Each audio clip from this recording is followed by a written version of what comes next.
then dimmed. The bond between Elara and Kale throbbed painfully in their chests, forcing both to stagger. Elara clutched her heart, gasping. Kale reached for her instinctively, his hand brushing her arm. The contact sent a jolt of warmth through them both, brief, searing, alive. For a heartbeat, the ruins vanished around them. They stood in a place of light and shadow, suspended between memory and magic. Kale saw flashes of her past, her laughter once soft and unguarded, her fear as she fled through the rain. Elara saw him as a child, alone beneath the ancient oaks, chosen by fate before he could understand what that meant. Two souls shaped by pain, forced into a destiny neither had wanted. Then the vision broke. They collapsed together, breathless. The boy knelt beside them, his small hands glowing faintly. "Don't fight," he whispered. "The moon is watching." Elara blinked, disoriented, her voice barely a breath. "Ilion," he looked up at her, eyes full of quiet knowing. "It wants you to stop hurting." Outside, clouds gathered where moments ago the sky had been clear. The air trembled, alive with unseen power. Kale rose unsteadily, his gaze locking on hers. "If peace is what the moon wants," he said softly, "then peace it will have." Elara stared at him, uncertain whether to trust the sincerity in his tone. The fire between them had shifted. It wasn't just anger anymore. It was something far more dangerous. As the night deepened, the moon still refused to rise. Its absence cast the forest into a strange half-darkness, where shadows whispered and time itself seemed to hold still. Somewhere in that stillness, two hearts beat the same fragile rhythm, half defiance, half surrender, and the fate of the pack began to bend towards something none of them yet understood. The night after the moon refused to rise, the world felt wrong. Even the air carried an uneasy stillness, as though nature itself waited for a reckoning it could no longer delay. The forest slept without its guardian light, and in that darkness, something ancient stirred. Elara could feel it in her blood, a quiet tremor beneath her skin, pulsing from the same bond that tied her to Kale. The magic of the moonbite was changing. The longer their hearts resisted, the heavier the cost became. She sat by the dying fire, her eyes on the boy as he slept. His breathing was calm, but a faint shimmer glowed beneath his skin, silver veins that pulsed in rhythm with her heartbeat. He was the bridge between two worlds, and she could already see the strain it placed on him. Her throat tightened with guilt. "We should have never let it happen," she whispered, her voice shaking. "I should have found another way." Behind her, a low growl answered, not from the boy, but from the shadows beyond the doorway. Kale stepped forward, his eyes reflecting the faint firelight. "Another way," he said quietly. "There was no other way, Elara. You saved him." She turned sharply, her breath catching. "You shouldn't be here." "I told you I wouldn't let the council decide your fate," he replied, his tone calm but weary. "And I can't let them touch the boy." Her voice hardened. "You think protecting him now will erase what you've done?" Kale met her glare, the weight of guilt heavy in his eyes. "I don't expect forgiveness, but I can't undo what the bond has made of us. Our lives are no longer separate." The bond between them flared at his words, as if answering. She felt his heartbeat inside her chest, steady but burdened, and she hated how her body responded to its rhythm. "You talk as if that's a mercy," she whispered. "It's not. It's a chain." Kale stepped closer, the tension in his movements barely contained. A chain's bind too, only if both resist. "You've spent so long running from me that you've forgotten what running costs." Her jaw tightened. "I've paid the cost already." He shook his head. "I know. The price hasn't even begun." The words hung in the air like a curse. Outside, the wind shifted, carrying the distant echo of wolves howling in the valley. It wasn't a song of unity. It was a cry of rebellion. The pack had sensed the imbalance. The alpha's weakness had become their opportunity. Kale's expression darkened. "They're moving against me. Corin's loyalty wavers, and the council wants blood. Yours, the boys. Mine if I defy them." Elara rose, her cloak falling loosely from her shoulders. "Then go," she said sharply. Save yourself. You don't need to die for us." "You don't understand," he replied, voice rough. "If they kill you, I die too. The bond won't let me live without you." Her breath hitched, but she forced the emotion down. "Then I'll leave.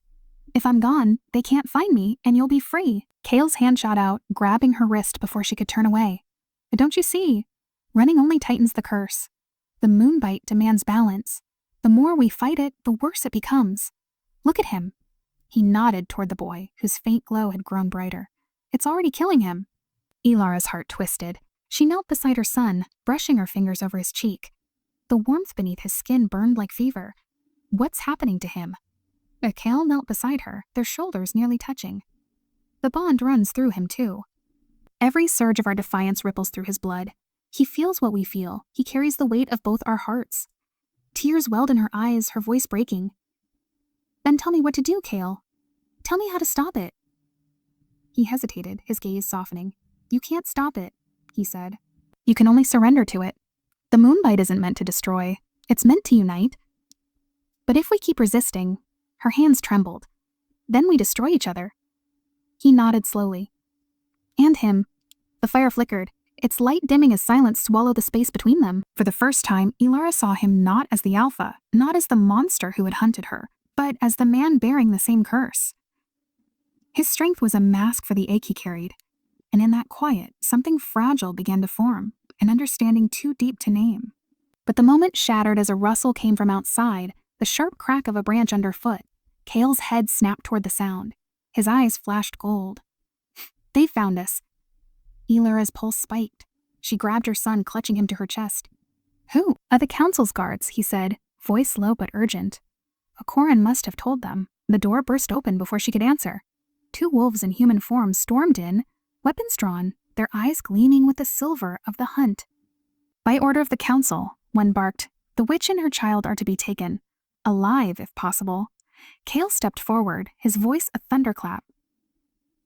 You dare draw blades in my presence? The wolves hesitated, the instinct to obey warring with the fear of what their alpha had become. The law demands it, one managed to say.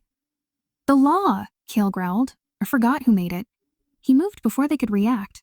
Power surged from him in a wave of force, slamming both guards against the wall. The fire flared, casting wild shadows across the stone. Elara shielded her son, feeling the bond blaze within her like molten fire. She could feel Kale's fury, his strength, his pain. And when one of the wolves drew a blade and slashed across his side, she felt that too. She cried out, collapsing as the same wound opened across her ribs, blood staining her cloak. The child screamed, the silver glow in his veins burning brighter until the room itself seemed to shake. Kale turned, his face pale, eyes burning with fear. Elara, the boy's voice broke through the chaos, high and terrified. Stop!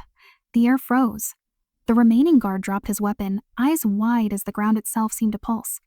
The boy stood trembling, tears streaming down his cheeks, and with a final burst of light. Every torch in the ruin went out. Silence fell. When Elara opened her eyes, the guards were gone, vanished as if swallowed by the darkness. Kale knelt beside her, pressing his hand against her wound, his touch trembling. You're bleeding because of me. She shook her head weakly. Because of both of us. He met her gaze, guilt and wonder tangled in his voice. This is the price, he whispered. The price of a bite that defied the moon. The boy crawled into her arms, sobbing quietly. Outside, the wind howled as though the forest itself mourned. The bond between them pulsed again, weak, fragile, alive. For a long moment, no one spoke. Then Kale's voice came, low and certain. They'll come again. But next time, I won't let them near either of you. Elara closed her eyes, exhausted, her son's warmth pressed against her. The world seemed to sway, caught between darkness and dawn. And what will it cost you then? She whispered. Kale's answer came like a vow. Whatever the moon asks. The morning after the attack arrived with an eerie calm. The kind that follows when the world forgets how to breathe. Smoke from the ruined fire drifted upward in thin, uncertain spirals, and the forest beyond the stone walls lay unnaturally quiet. Elara sat against the cold ground, her wound freshly wrapped, her body trembling with exhaustion. Kale stood near the entrance, his back to her, scanning the trees for any trace of movement. His scent of blood and iron hung in the air, mingling with the faint sweetness of her herbs. The boy slept between them, his face pale but peaceful, as if unaware of the storm still circling his small existence. Elara's fingers brushed his hair, her voice soft with fear. He shouldn't have had to see that, she whispered. He's just a child. He's just a child. Kale turned, the muscles in his jaw tightened. He's more than that, he said quietly. The power he released last night, it wasn't human, it wasn't wolf either. The pack will sense it. They'll come again, and they'll come in greater numbers. She looked up at him, eyes hollow with grief and fatigue. Then what do you suggest? We keep running until there's nowhere left to go? Bees held hers, sharp and heavy with guilt. If it keeps him alive, yes. Her voice broke. And what about the bond? How long before it kills us both? How long before he carries the pain we can't contain? For a moment, Cale had no answer. The silence between them was heavier than any wound. Then he said softly, "We'll find another way. I swear it." Ilara wanted to believe him, but belief was a luxury she had long forgotten. She only nodded faintly and looked back at her son, who murmured in his sleep, his small hand twitching as if reaching for something unseen. Outside, the forest stirred, the faint crack of branches, the whisper of footsteps on wet leaves. Cale's head snapped toward the sound, his instincts flaring. "Stay with him," he said under his breath, drawing his blade. Before Ilara could reply, the door burst inward. 3 wolves in human form flooded the room, their eyes burning with the silver fire of the council's mark. Cale reacted instantly, slashing through the first attacker. But there were too many, the air filled with snarls, the sound of claws against stone, the metallic scent of blood. Ilara grabbed her son and backed toward the wall, chanting softly under her breath, weaving a thin shield of protective light. Cale fought like a storm unleashed, but the odds turned quickly. One of the wolves struck him across the back. Another drove a dagger through his side. He roared in pain, but even as his strength faltered, he refused to fall. "Ilara!" he shouted through gritted teeth. "Run!" She shook her head, clutching the child tightly. "I won't leave you." But her defiance was short-lived. A sharp blow struck her from behind, something heavy, metallic. The world tilted, her vision blurring. She fell to her knees, the magic flickering out. Through the haze, she saw one of the attackers seize her son, lifting him from the ground. The boy cried out, his voice a raw, terrified sound that tore through her heart. "Cale!" she screamed, struggling to rise, but her limbs refused to obey. Her blood ran cold as she saw the glint of chains, silver etched with runes, binding the child's wrists. The wolves dragged him toward the door. Cale lunged, a snarl ripping from his throat, but another blade caught him across the chest. He stumbled, blood staining the floor in deep crimson streaks. His vision blurred, yet through the haze he saw Ilara crawl toward the boy, reaching out, her fingers brushing his cloak for a heartbeat before he was pulled away. "Don't take him," she cried, her voice breaking. "Please." The leader of the raiding wolves, a tall figure cloaked in black, turned his head slightly, his voice cold as winter. "The council demands the child. His blood will restore the balance you've broken." Cale tried to rise again, his voice raw and desperate. "If you harm him, I'll tear down the council myself." But the figure only gave a cruel smile. "You'll be too dead to try." Then they were gone, vanishing into the rain-soaked forest, leaving only silence and the echo of the boy's cries fading into the distance. Ilara collapsed, her body shaking uncontrollably. Her hands pressed against the floor where her son had been, her tears falling onto the cold stone. "And no," she whispered, her voice barely more than breath. "Not him. Take me instead." Cale stumbled toward her, falling to one knee beside her. His own blood pooled around him, his strength nearly spent. He reached for her shoulder, his voice hoarse with grief. "I'll get him back. I swear it on the moon, Ilara." Her eyes lifted to his, filled with both fury and sorrow. "You swore that before," she whispered. "You swore the pack would never touch us." He flinched as if struck. "And I failed. But I won't fail again." She turned away, unable to look at him. The bond between them pulsed violently, pain tearing through both their chests as if their hearts were breaking in unison. The boy's absence had left a hollow echo in the connection, a silence that screamed louder than any sound. Cale forced himself to his feet, every movement agony. "They'll take him to the council chambers," he said through clenched teeth. "They'll try to use his blood to sever the bond, but if they do, he'll die." Ilara rose unsteadily, her body trembling, her eyes fierce with a mother's wrath. "Then we go after them." Now, Cale hesitated, glancing toward the open doorway where the rain poured in, washing away the blood but not the memory of it. "You're wounded," he said. "So are you," she replied, her voice low and burning. "And if he dies, so do we." For a heartbeat, neither moved. The rain fell harder, beating against the stone, mingling with the scent of blood and smoke. The fire had gone out completely, leaving only the faint glow of the bond that still tied them. Cale finally nodded. "And then we go together." Ilara met his gaze, the hatred and grief in her eyes tempered by something she could not name. Something that had survived despite everything. They stepped into the storm side by side, the world around them heavy with vengeance and destiny. And as the rain swallowed their footprints, only one truth remained unspoken between them. What had been bound by blood would not be undone without sacrifice. By the time dawn broke, The forest had turned white, snow had fallen silently through the night, covering the traces of blood and footprints, as if the world itself wished to forget what had happened. But Elora could not forget. Each step she took left a trail of red behind her, the wound at her side reopening with every movement. Her breath came out in short bursts, misting the frozen air. Cale walked ahead, his pace relentless, his jaw set in grim determination. He carried the scent of fury like a storm. The trees around them stood tall and still, their branches heavy with frost. No birds sang, no wolves called. Only the crunch of snow beneath their boots marked the passage of time. The silence between them was thick, heavy with words neither dared to speak. Elara wanted to scream, to curse him, to beg the moon itself for mercy, but all she could think of was her son's last cry echoing through the forest. Finally, Cale stopped. His hand rose to signal quiet. "If they pass through here," he said. His voice low.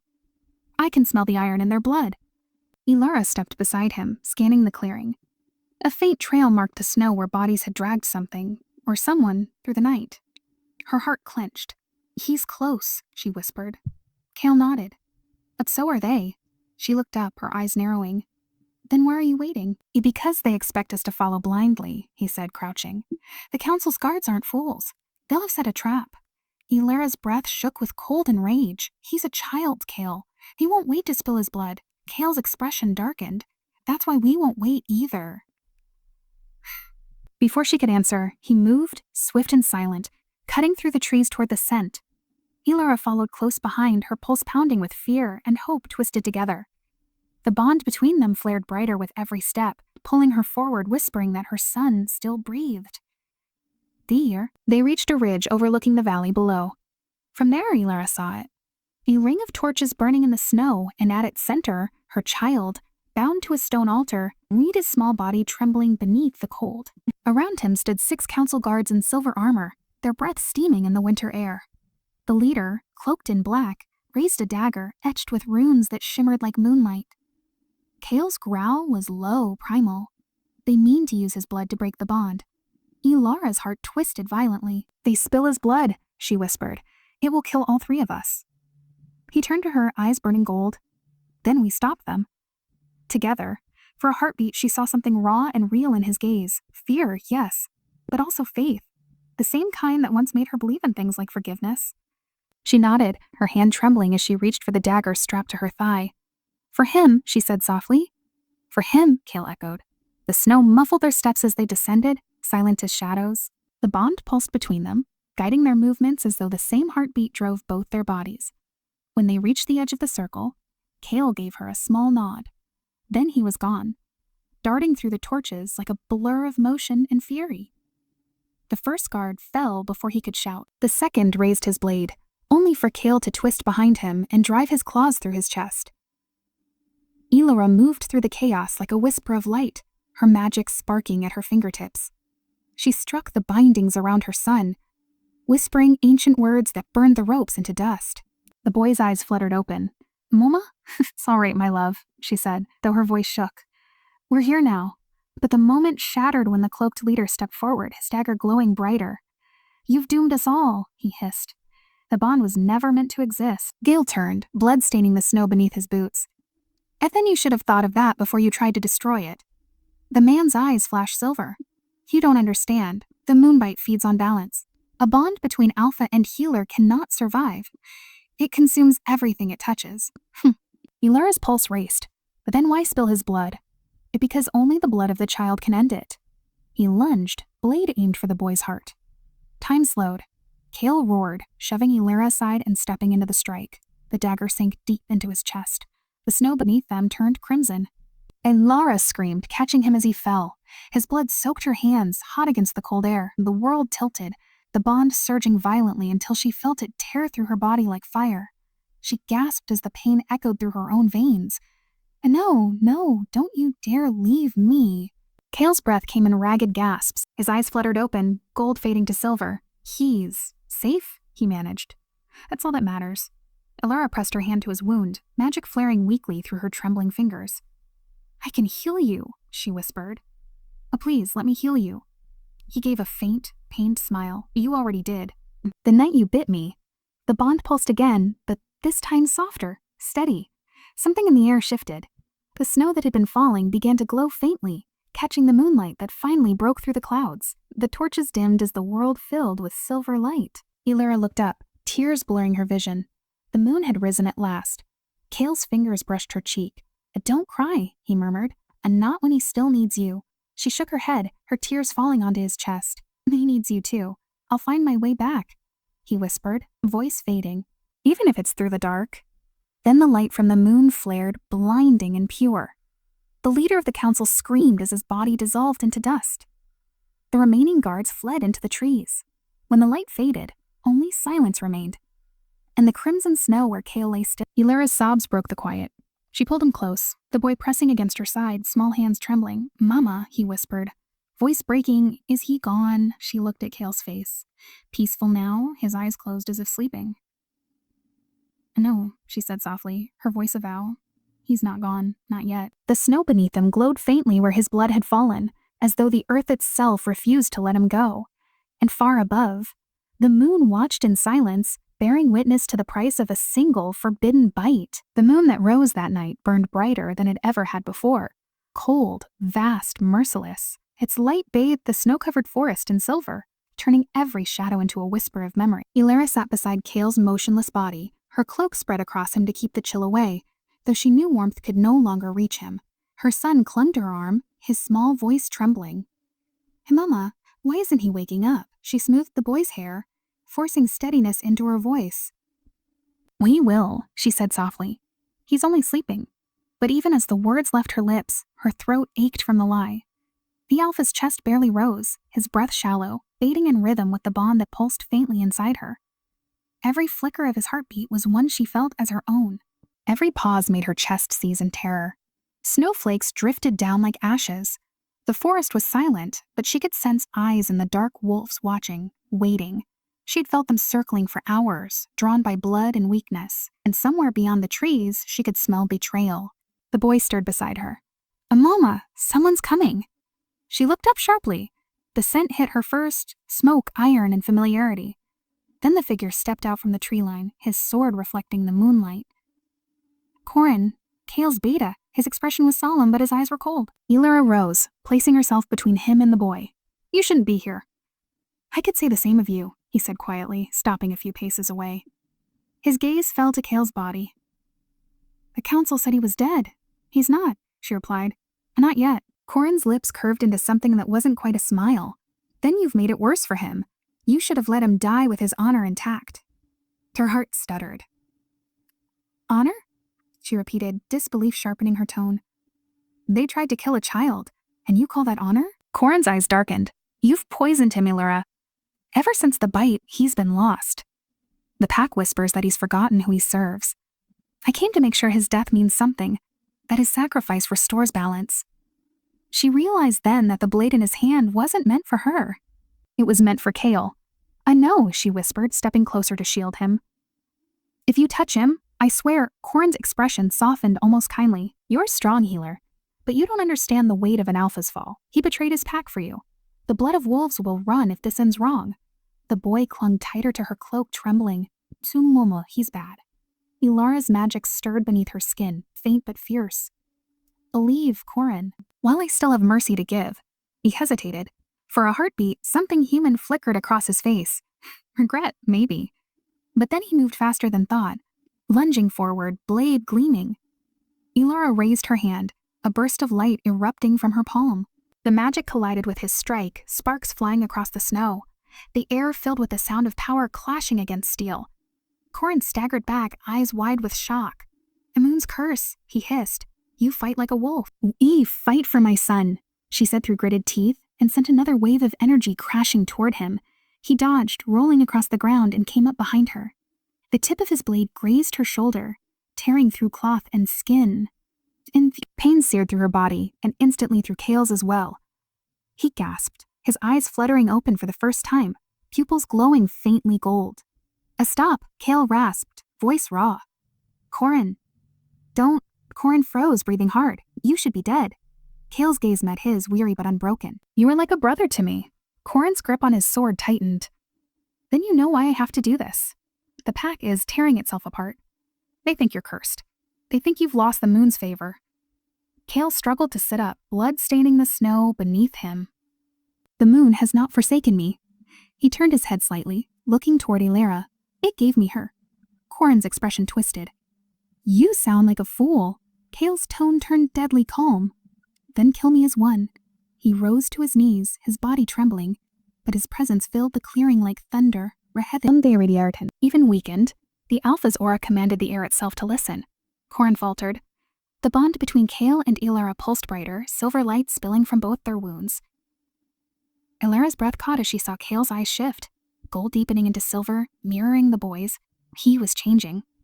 The curse and her magic were merging inside him, reshaping what he was. Corin saw it too. "You're not Wolf anymore," he whispered, horror in his voice. "You're something else." Kale's lips curved into a faint pain smile. And maybe that's what the moon intended. Corin lifted his sword again, desperation flaring.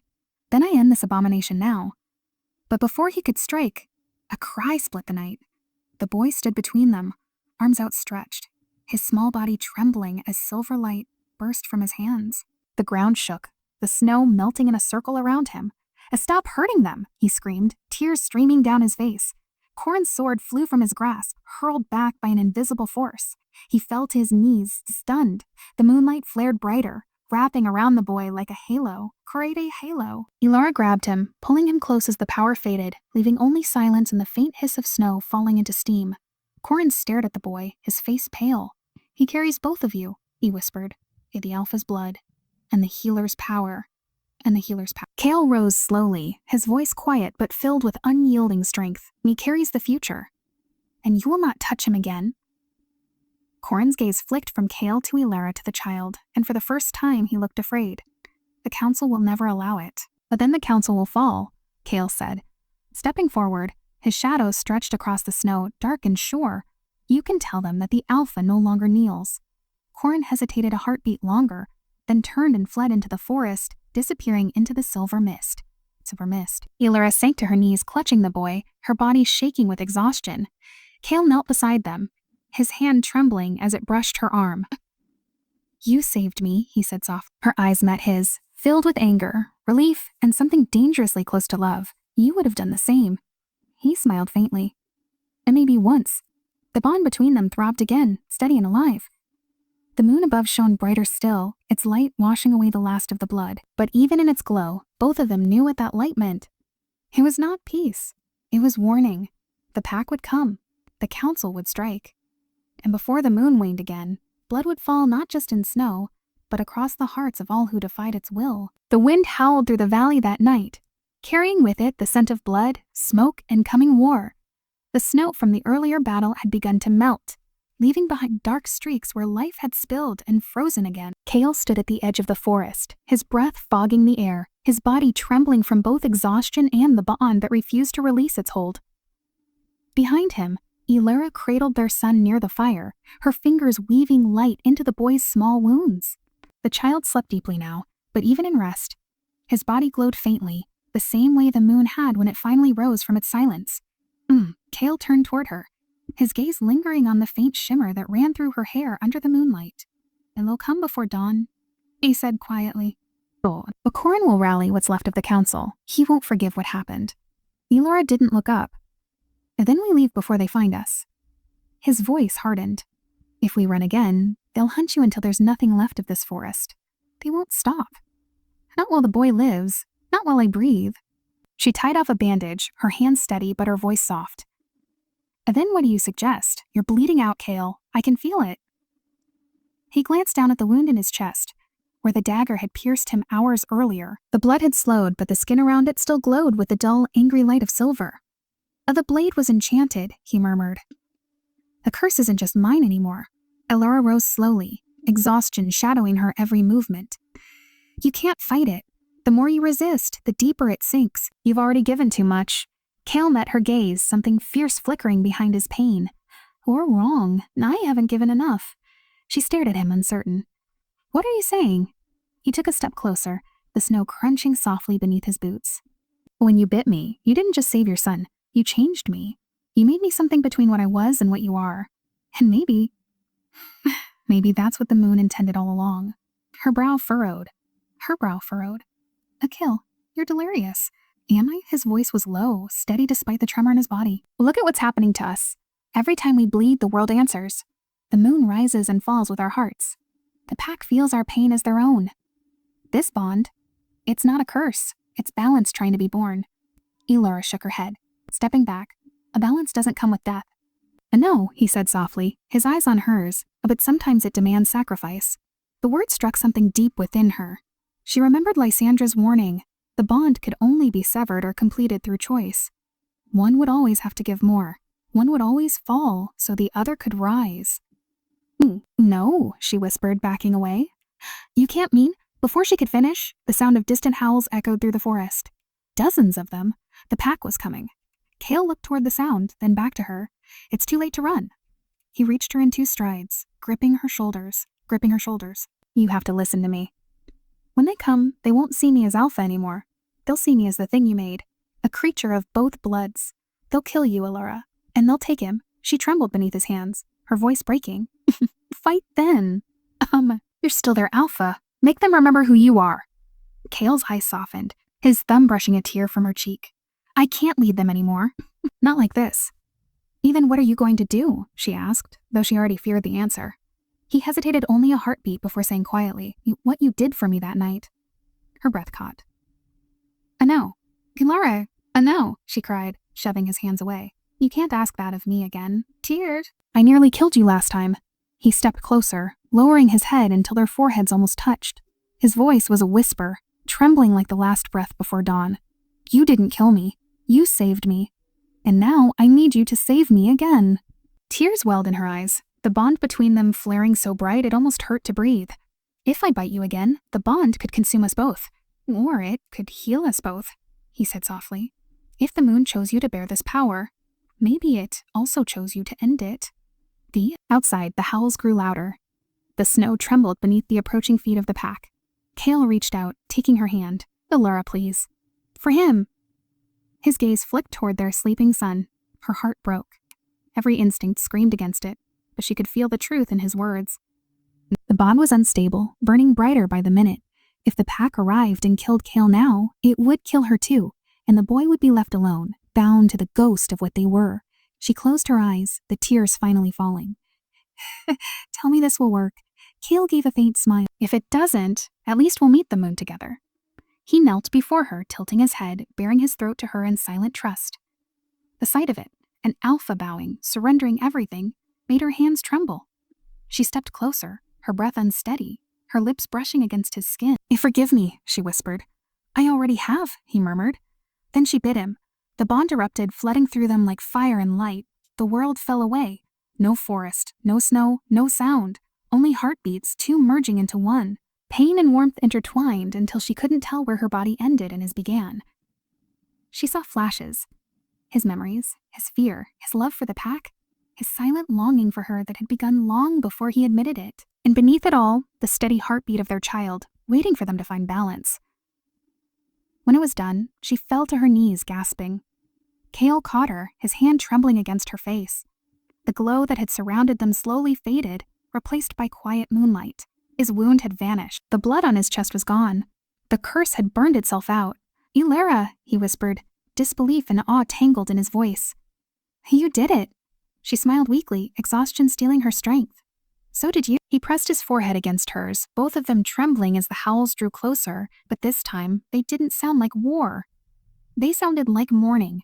Kale rose, pulling her gently to her feet. They'll come to kneel before dawn, he said softly, his voice carrying the weight of something ancient and inevitable. And not to me, but to what we've become. She looked at him, her heart full of both love and fear. And what is that? He smiled faintly, eyes glowing silver under the moon. The end of the old world, and the beginning of a new one. The first wolves appeared at the tree line, their eyes reflecting the moonlight. But none attacked. They stopped, watching in silence as Kale stood with Elora. His hand in hers, his strength returned. The snow glowed beneath their feet, silver where it should have been white. The Alpha had been healed, not by dominance, but by love. Under the silent gaze of the moon, the pack began to bow. The first light of dawn spilled softly across the snow, brushing the forest with pale gold. The battle never came. The pack that had once howled for blood now stood in silence at the clearing's edge, their eyes wide with something that wasn't fear, but reverence. Kale stood before them, the moon's glow fading slowly from his skin, his breath steady, his strength returned. Beside him, Elura held their son, the child's small heartbeat steady and bright against her chest. The air itself felt changed, the old power of the bond woven now into the land around them. For a moment, no one dared move. The wolves that had once been his brothers, those who had followed him into countless wars, watched him with awe and uncertainty. Some whispered prayers to the moon. Others bowed their heads, unable to meet his gaze. Elura could feel it too, the tension, the fragile stillness before a choice that would decide the fate of them all. She stepped closer to Kale, her hand brushing his arm. "They don't know what to do," she whispered. Kale's voice was quiet, but it carried through the clearing like the breath of wind. "Neither do I." Then the sound came, a single pure note, soft as the first breath of spring. It rose from the child in Ilara's arms, his lips parting unconsciously. The sound wasn't human. It was older, deeper. It carried the resonance of the bond that bound them all. Every wolf lifted their head, their ears twitching as if answering a forgotten call. The song grew, shimmering through the air like threads of light weaving across the snow. Kale turned slowly, his eyes widening as the glow returned to the boy's skin. "Elura," he whispered, "he's calling them." She stared down at her son, her heart racing. The boy's silver eyes were open now, gazing not at her but at the sky. "And no," she said softly, "he's calming them." The sound grew stronger, yet it carried no words, only emotion, warmth, forgiveness. Wolves shifted back into their human forms. One by one, their faces streaked with tears they did not understand. Even the air seemed to still, listening. The snow stopped falling. The forest began to breathe again. Kale knelt before his son, his voice breaking. "Elian," he said softly, "what are you doing?" The child blinked, his voice faint but sure. "The moon told me they were scared," he whispered. "It said I should sing so they remember." Elura's breath caught. "Remember what?" Love, we're the same," he said, smiling faintly. "Wolves and healers, light and dark." "We forgot, Mama." Kale looked up, and in that moment, he understood. The curse had never been punishment. The moonbite had always been a bridge, a way for two ancient bloodlines to meet where hate had once ruled. And the boy, born of both, was the key that healed time had broken. The pack began to kneel, one by one. No command was spoken, no alpha's order given. It was instinct, something deeper than obedience. Even Corin, who had once betrayed him, lowered his head in silent surrender. The sound of Elian's song echoed through the valley, carrying warmth through the cold. Kale rose, his voice quiet but steady. "The law of the pack has changed," he said. "From this night onward, blood will not decide our worth. Power will not demand pain. The moon gave us this gift, a bond that unites rather than destroys.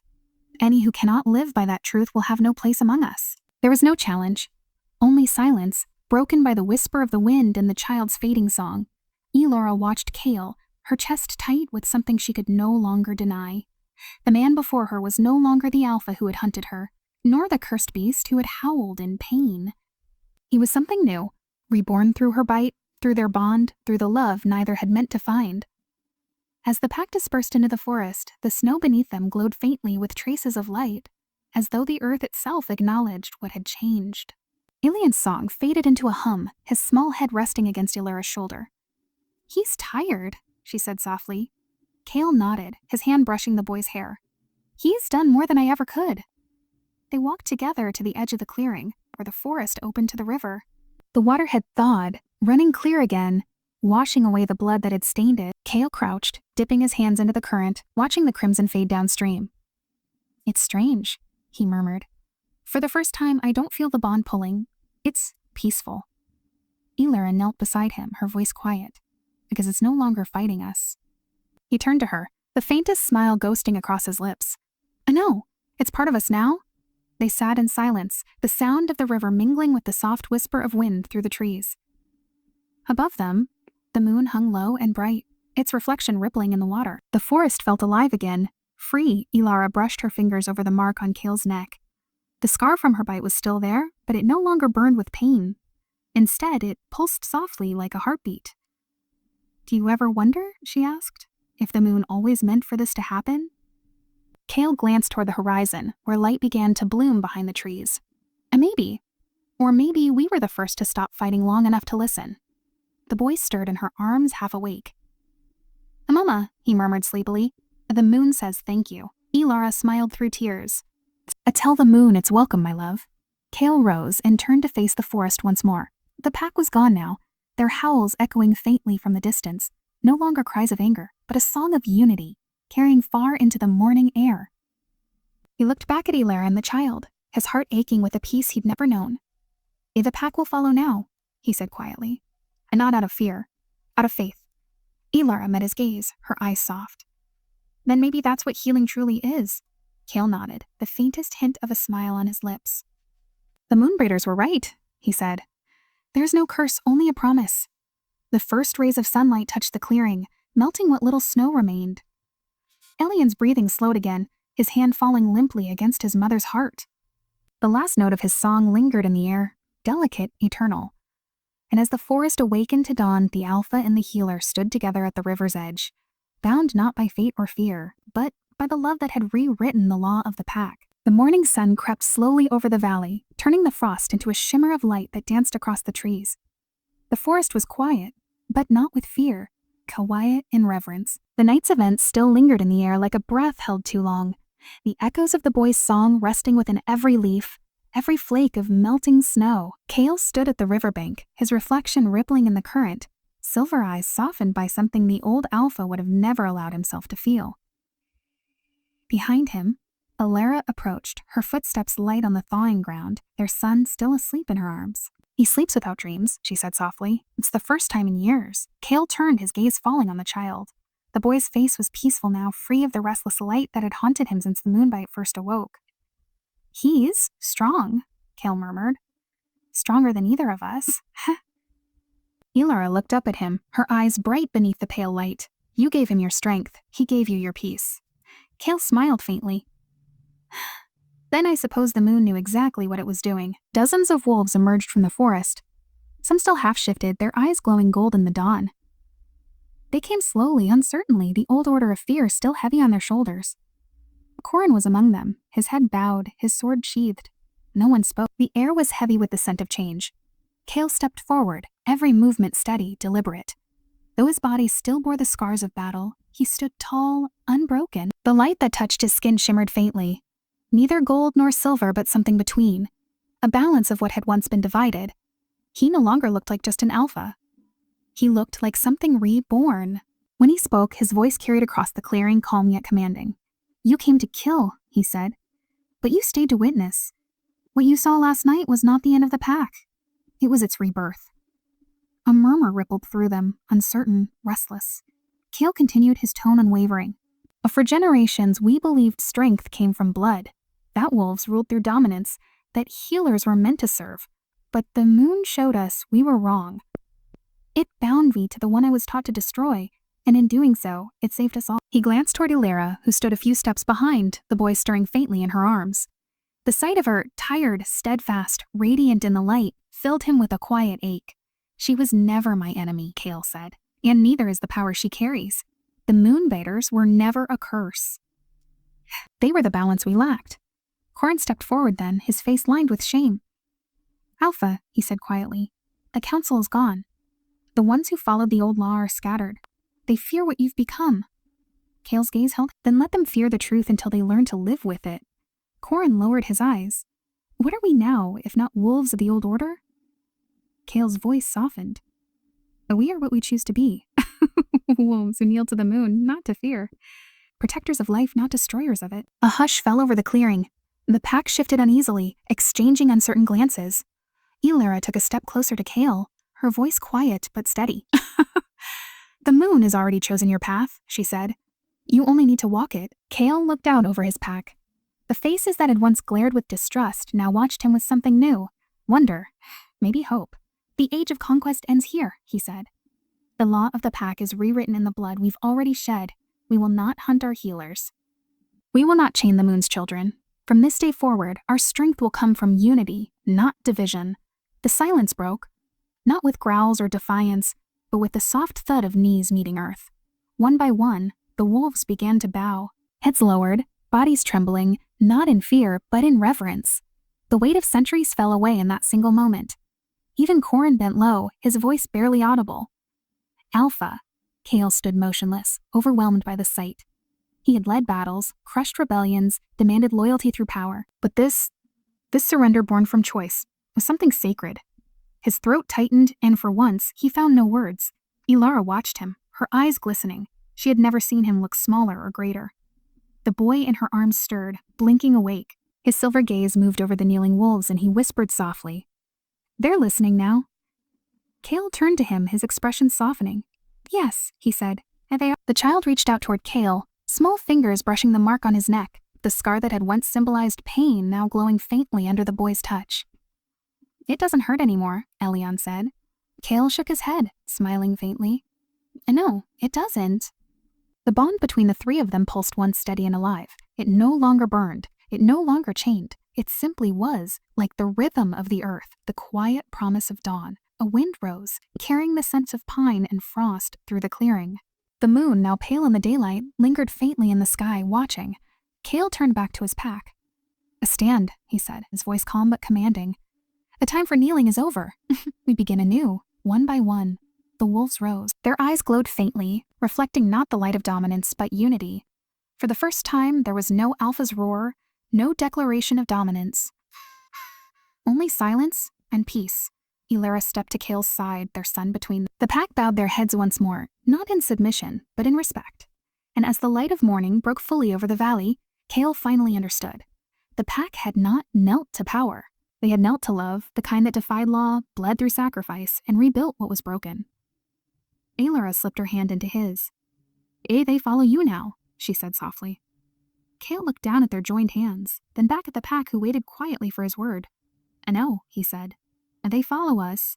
The wind shifted, warm against their faces. The wolves began to howl, not in mourning, but in harmony, their voices rising together in a song that reached the edge of the world. The sound was not just of wolves, but of renewal, of a bond reforged in light.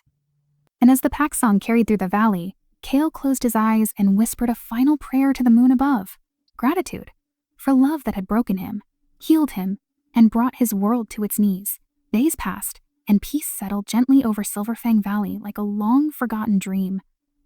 The snow melted into streams that whispered through the forest, and spring crept cautiously into a land that had known only blood and frost. The wolves no longer howled in anger. Their voices rose at night in unity, a hymn of renewal that carried through the mountains. But beneath the calm, Kale felt a stirring, a quiet ache he could not name. He had rebuilt the pack. The healers and wolves now lived side by side, no longer divided by fear. The law that once bound them in blood had been rewritten in the name of balance. Yet even as he led them, his eyes often turned toward the moon, and the silence that lived between each heartbeat seemed to whisper her name. Ilara walked beside him more often now, her hands still glowing with the faint shimmer of her gift. The child, no longer sickly but vibrant, spent his days among the wolves, teaching them gentleness they had forgotten existed. The sight filled Kale with pride and something deeper, something more fragile, but he could feel distance creeping in like shadow beneath light. The bond that had once burned hot between him and Ilara now pulsed softer, steady and quiet, as if asking them both what came next. One evening, as the sky blushed gold over the horizon, Kale stood at the ridge overlooking the forest. Ilara joined him in silence, the wind tugging at her hair. For a long while neither spoke. "The pack is healing," she said at last. "Your people follow you not out of fear, but faith. You did what no alpha before you dared to do." Kale turned to her, his expression unreadable. "We did it. You stood beside me when no one else would." Her lips curved into a faint smile. "And yet you still stand here alone." The truth in her words cut deeper than claws. Kale looked away, his gaze following the silver edge of the moon as it began to rise. "It's strange," he said quietly. All my life, I wanted to be seen by the moon, to be chosen. But now that it's watching, I realize I never wanted its light. I wanted yours." Ilara froze, the air catching in her lungs. His voice had softened, no longer the command of an alpha, but the confession of a man stripped bare. "Kale," she began, but he shook his head gently. "You don't have to say anything. I just needed you to know." The bond between them pulsed faintly, a quiet warmth that neither pain nor time could extinguish. She reached for his hand, her fingers brushing his. When I first bit you, I thought I was damning us both, she whispered. But maybe I was only setting us free. Kale turned to face her fully, his eyes shining silver beneath the moonlight. You did, he said. You freed me from what I thought I had to be. They stood there together, the sound of the river far below like a song written just for them. The boys' laughter carried faintly from the village below, pure, unburdened. For the first time, Kale felt the world itself breathe again. But peace, he had learned, was not silence. It was the space between storms. That night, the wind changed. A chill swept down from the mountains, carrying with it the faint scent of ash. Kale's wolf stirred restlessly within him, ears pricking toward the distance. Elara felt it too. Her hand tightened around his. What is it? He inhaled slowly, his senses sharpening. Something's wrong. The wind smells of old magic. A shadow passed across the moon, dimming its glow for a heartbeat. Yeah, Elara's eyes widened. The moon doesn't waver without reason. Kale looked toward the horizon, where the faint shimmer of silver flame flickered in the distance. Someone's calling it, he said grimly. Another healer, or something that wants its power. Then the peace we built is being tested, he finished quietly. They shared a long-awaited glance. The world they had fought to save was fragile still, its roots barely deep enough to withstand another storm. Yet Kale felt no fear, only resolve. If the moon is threatened, he said softly, then it's the wolf's turn to protect it. Elara searched his face, her voice trembling. And if protecting it means losing what we found? Kale stepped closer, his forehead touching hers. And then I'll still find you. In every phase, in every shadow, in. The bond flared between them. Soft, alive, eternal. The same light that once burned his curse now flowed through them like breath. Elara's eyes shimmered with tears she didn't let fall. You can't keep chasing danger forever, she whispered. He smiled faintly. I'm not chasing danger. I'm chasing balance. When the wind shifted again, it carried with it the faint echo of voices. The pack, restless under the strange new scent in the air. Kale turned toward the village. I need to see what it is, he said. Keep him safe. Elara's heart clenched. Kale, he paused, brushing his thumb gently across her cheek. I'll come back, he said softly. The moon hasn't finished with us yet. Then he was gone, disappearing into the forest, his silver eyes fading like a star swallowed by clouds. Elara stood at the ridge, the boys' laughter fading below her, the wind whispering through the trees. The moon's light dimmed once more, but this time it did not frighten her. She looked up, her voice barely a breath. Then watch over him. Moon, he's the wolf who finally learned how to love you. The air grew still again, and somewhere deep within the forest, a single howl rose, low, mournful, yet filled with peace. It carried through the valley, through the pack, through the night itself, a sound of promise rather than grief. The wolves answered, their harmony weaving through the trees like a vow, and under the vast silver sky, the bond that had once torn the world apart settled quietly into place.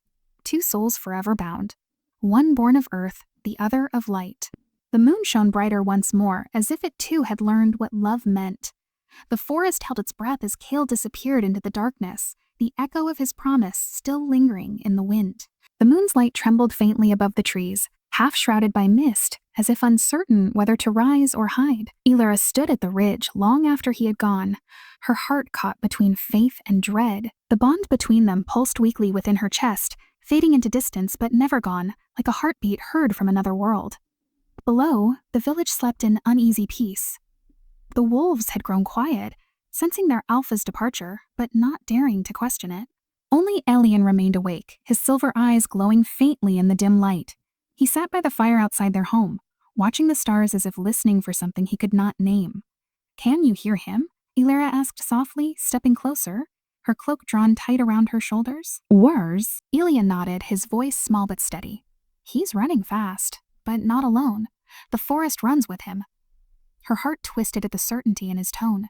She knelt beside him, brushing a strand of hair from his forehead. You're still connected to him, she said quietly. He looked up at her, eyes reflecting the firelight. So are you. The truth of it struck her deeper than she expected. She could feel Kale's strength pulsing faintly through the bond, fading, returning like waves against the shore. Every breath he took, every pain he endured rippled through her. But there was something else now, a presence in the distance, cold and vast, something older than the moon itself. A storm was brewing. Elian turned his head toward the forest. Mama, he whispered, it's coming. What is? The dark that forgot the light. Before she could speak, the fire flickered violently, the flames stretching upward before collapsing into smoke. The air grew heavy, pressing against her lungs. From beyond the trees came a faint rumble, low, endless, wrong. It wasn't thunder. It was something alive. Elora stood, heart pounding. "Stay here," she said, but Elian caught her hand. "If he calls, we go," he said softly. She wanted to protest, but the bond flared sharply in her chest before she could. Pain lanced through her ribs, forcing her to her knees. Cale, he was hurt. He was hurt. The connection burned bright, pulling her mind into flashes not her own, a blur of claws, silver light, shadows moving like smoke. The scent of ash filled her senses. She gasped, her voice barely a whisper. Cale, he was fighting something she couldn't see, something that didn't belong to the living world. "Elian," she said, her voice trembling, "stay behind me." She moved toward the forest, her steps sure despite the fear clawing at her throat. The bond guided her like a thread of light through the dark. The deeper she went, the colder the air became. The trees loomed taller, their branches whispering as she passed. And then she saw it, a glow ahead, silver and red tangled together. Cale stood in the clearing, surrounded by shadows that writhed like smoke given form. His claws gleamed, his breath coming in broken bursts. The shadows hissed, shifting, their voices whispering fragments of the past. Alpha of the old blood, breaker of law, child of the healer's curse. Cale stumbled, blood staining his side, but his eyes burned brighter than ever.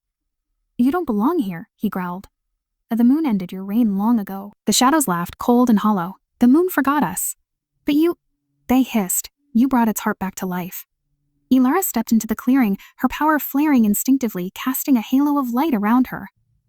"Then you'll answer to it now." Cale's eyes met hers, surprise and relief flickering through the pain. "You shouldn't have come." "You knew I would," she whispered. The shadows recoiled from her light, but not for long. They surged forward, splitting apart into ghostly shapes, wolves without eyes, jaws dripping with darkness. Cale moved to shield her, but she caught his arm. "Together," she said. The bond between them ignited, threads of gold and silver weaving through the air. Her magic met his strength, and for a moment, the world glowed brighter than the moon. The shadows shrieked, but they were endless, reforming faster than they fell. Cale gritted his teeth, his body shaking. "They're feeding on me," he said. On the bond, Elara's pulse raced. "Then I'll give them something stronger." She pressed her palm to his chest, her power surging through the mark of her bite. Light burst from them both, bright and blinding. The ground trembled. The darkness recoiled, but instead of dispersing, it screamed, collapsing into the shape of a single massive wolf, its body made of shadow and flame. It lunged. Cale pushed Elara aside, meeting the creature mid-strike. The impact sent him crashing into the snow, claws raking across his chest. The pain rippled through Elara instantly, tearing a cry from her lips. "Oh, Ace!" He struggled to rise, blood staining the snow beneath him. "Run!" She didn't. Instead, she gathered what strength she had left, her voice breaking through the night. "Elian! Elian!" From the tree line, the boy stepped forward, his small hands glowing with silver fire. "The moon says it's time," he said, his voice steady, otherworldly. "It wants its children back." He lifted his hands toward the sky, and for the first time since the world began, the moon itself seemed to move. A column of light descended from above, striking the clearing with silent force. The shadow wolf roared, its body unraveling as the light consumed it. Cale fell to his knees, the glow of the bond enveloping him. Elara reached him, pulling him into her arms. "It's over," she whispered. "It's done." Cale's eyes fluttered open. "Not yet," he said softly. "There's one thing left." He turned his gaze toward the boy, who still stood bathed in light, his small silhouette against the silver glow. "The moon chose him, Elara. Let it finish." The light began to fade, the forest slowly returning to stillness. The shadow wolf was gone. Only silence remained. Cale's body relaxed against her, the tension leaving his frame. She pressed her forehead to his, her tears falling freely. "Don't you leave me now?" she whispered, his lips curved faintly. "I'm not leaving," he said. "I'm finally home." The bond pulsed one last time, gentle, steady, and then it went quiet. The wind moved through the trees, soft and mournful. The boy's light dimmed, leaving behind the faint glow of moonlight on snow. He walked to his mother's side, kneeling beside her. "Imama," he said, voice trembling, "the moon says he's safe now." Elora looked up at the sky, where the clouds had cleared, revealing a full, radiant moon. "Then let it remember him," she whispered.